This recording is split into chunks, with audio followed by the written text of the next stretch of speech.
So what's going on, guys? My name is Mr. Dalek JD, and in this video we're going to have some brand new exclusive gameplay features and details spoken to in an exclusive World War II Zombies gameplay impressions via the Game Informer website. The guys over at Game Informer were lucky enough to get a good chunk of time with the game, and they're going to have a month-long scoop. If you must have seen some of the videos I've been uploading over the last few days, all the information they collected has come from their trip. And what I'm discussing today is their first ever gameplay impressions, which is the first ever gameplay impressions on the internet for World War II Zombies. This includes some incredible new information about specific class perks, which is something we are all desperate to learn more of. So if you guys enjoy this, make sure to slap a thumbs up on the video. Only takes a second. And if this is the first time you're watching, make sure you hit that subscribe button. And if you are not so new, make sure you've got that little bell icon clicked down below so you're part of the notification squad, so you can be first in the world to see my uploads. Now, starting off the gameplay impressions, this is from the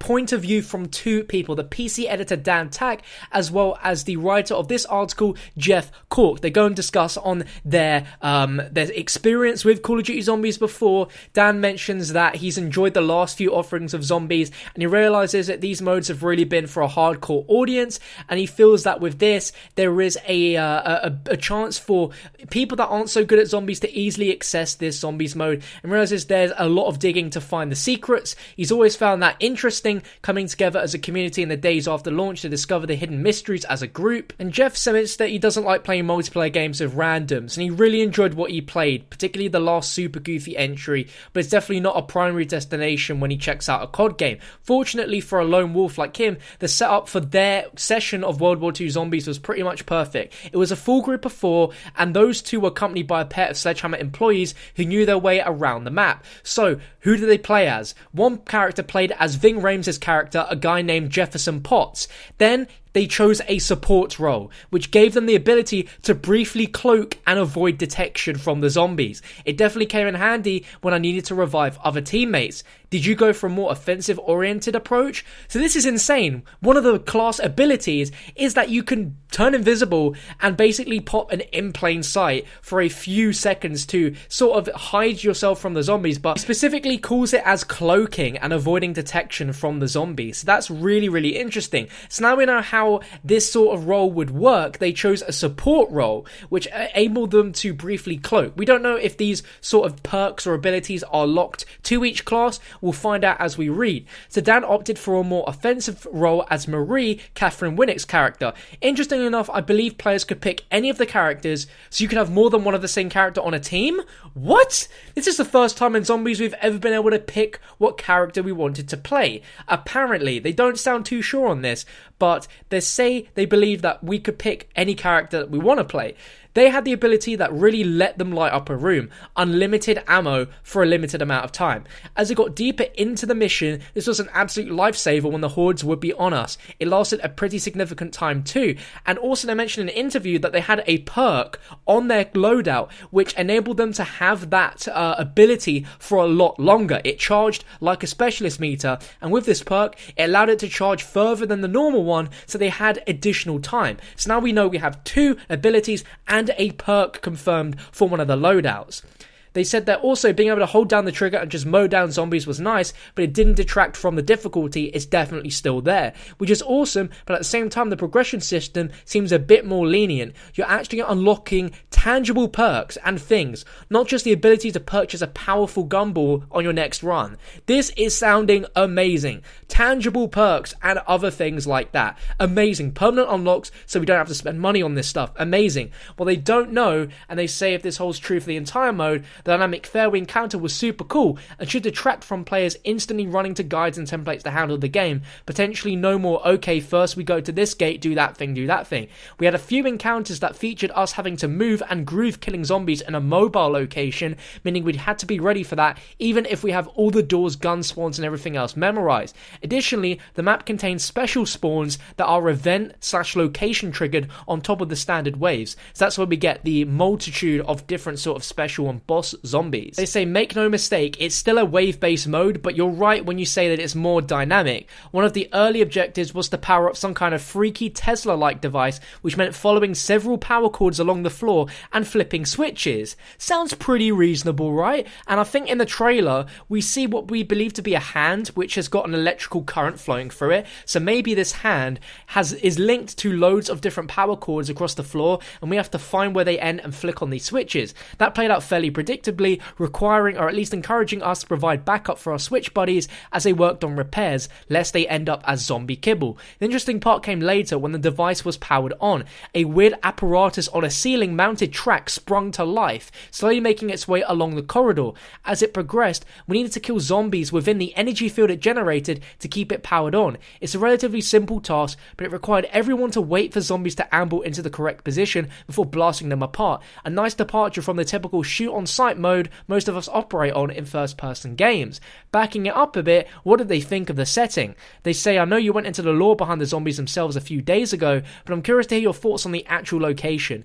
Personally, I think I'll need to spend more time in it to fully appreciate the smaller details. There aren't neon colours or an 80s soundtrack to quickly establish what makes it different from other games. The corridors and rooms looked good, or as good as blood-spackled surfaces can look, but the stone walls and metal grates didn't feel unique. Could have told me it was set in just about any era and I would have believed you. Am I crazy? And then this is where they go to say, it's pretty early to make any kind of analysis here, but I like the little village a lot. Underground, things started to blur together, but I can't tell if that's because the environments didn't have rich detail, or because we literally never stopped for a breather. The assault was relentless, and I didn't have time to appreciate any finer things down there, if there were any. I was too busy trying to stay alive. This sounds so good. On that note, I think we did pretty well for our first time. I found the cloaking to be fairly versatile, even though I did miss not being able to slaughter crowds as effectively as the rest of the crew. So that sounds like having that cloaking ability put them at a little bit of a disadvantage, and I don't quite know. They said the balance my comparatively puny damage output, it made it easy to swoop in and revive a fallen comrade, and also get away from trouble when things got too hairy.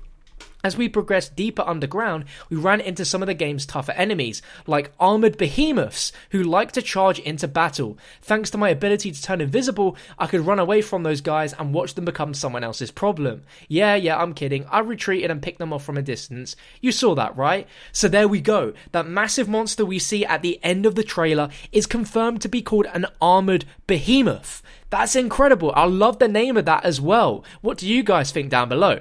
Someone goes, I didn't see that. In fact, I spent barely any time registering what was going on with anyone else, unless they were down and I needed to get them up. When those big bads started showing up, things really got hairy, especially at the end where they got to wave 13. That guy just wrecked all of us, no questions asked.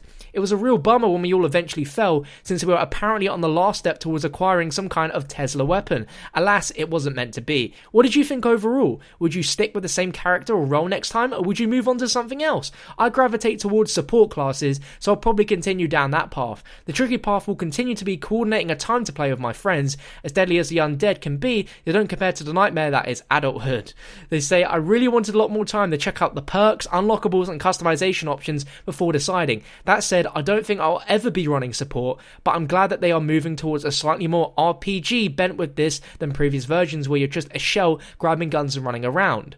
The other guy goes, what can I say? I'm a helpful person. You're right though, it's hard to gauge the long-term prospects for the mode without getting a better sense of the progression path. If it's satisfying enough, I might be tempted to bang my head against the wall a few times as a solo player and see how far I can get. And they finish it by saying we only got to play one round, so that means one game of zombies, so I'm definitely looking forward to seeing more. I hope it may finally straddle the line between casual and hardcore by offering something for each audience. I'm sick to death of zombies on TV, in movies and in games, but I'm interested to see how this one plays out. Now, we're completely opposite. We absolutely love zombies on TV and movies and definitely in the games. And it was interesting to see the perspective of two journalists who don't necessarily play zombies too much, but they do respect and understand that hardcore community that we are, that go in and search for all those secrets. And they really gave us quite a bit of intel, where they mentioned that there were perks, unlockables and customization options. Now, this is big if we can pick the character we want to play before we go in. Like with IW, we can become a celebrity character and all 4 players can play as that, but besides that, we never had what character we wanted to play as by default. Whilst with this, it sounds really strange that perhaps 4 players could be the same character, story-wise, But apparently from this, that could be the case, and customization options could go even further by allowing us to change the way our characters look with different outfits. It would be insane. What do you guys think about that? Like, imagine the Black Ops 3 characters, but you could change their outfits. They could be wearing different things. I'm not talking like Victus and Ultimus and stuff like that, but because they're completely different people, but changing their outfits and the way they look could be pretty big. And the perks. So we now know from the section here and from a little bit of an interview segment that one of the perks that they got was allowed their meter to charge up. Now, we didn't get any clear knowing if the abilities are once per game, or if you use them, then you have to charge it up again, and you might be able to use this several times. I really don't know. But it sounds like some of the perks are very similar to the normal gobblegums, which you unlock by progression, and they are not behind any sort of paywall. So maybe the perks are going to be a lot like the abilities we've seen so far within the normal level 1 to 35 gumball unlocks. So from that, we now know about the armored behemoth, which we assume is what we saw at the end of the trailer. And from some other things a few days ago, we now know that there's a zombie which they call the basic pest, which doesn't have arms and maybe missing all sorts of body parts, that's simply programmed to be biting bullet sponges that get in the way to bombers, which are corpses stitched together to carry an explosive payload. And there's even more terrifying zombies in play that come with potent weaponry and augmentation, like a titanic zombie assembled from several corpses that can bathe your team in deadly fire. It just sounds like there's so many different zombie types, it's honestly overwhelming. Normally we just get the main one zombie boss, but these guys are going to town. Within the interview as well, because they did do a little podcast talking about this, but pretty much everything they mentioned there's been covered, what I've just mentioned. They did notice as well that there's a lot of secrets which they barely scratch the surface of, and they just mentioned the clue being Toymaker.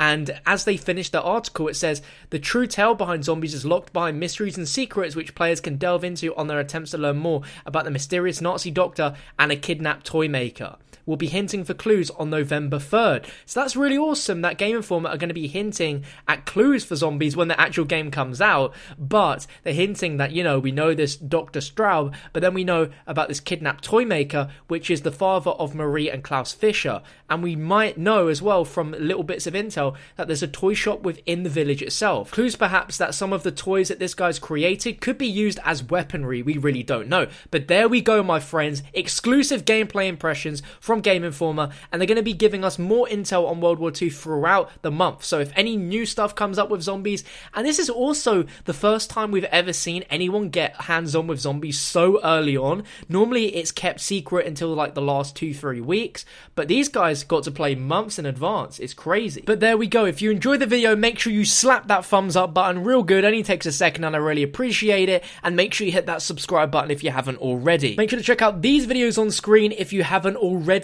And until next time, my friends, I'll catch you in another video very, very soon.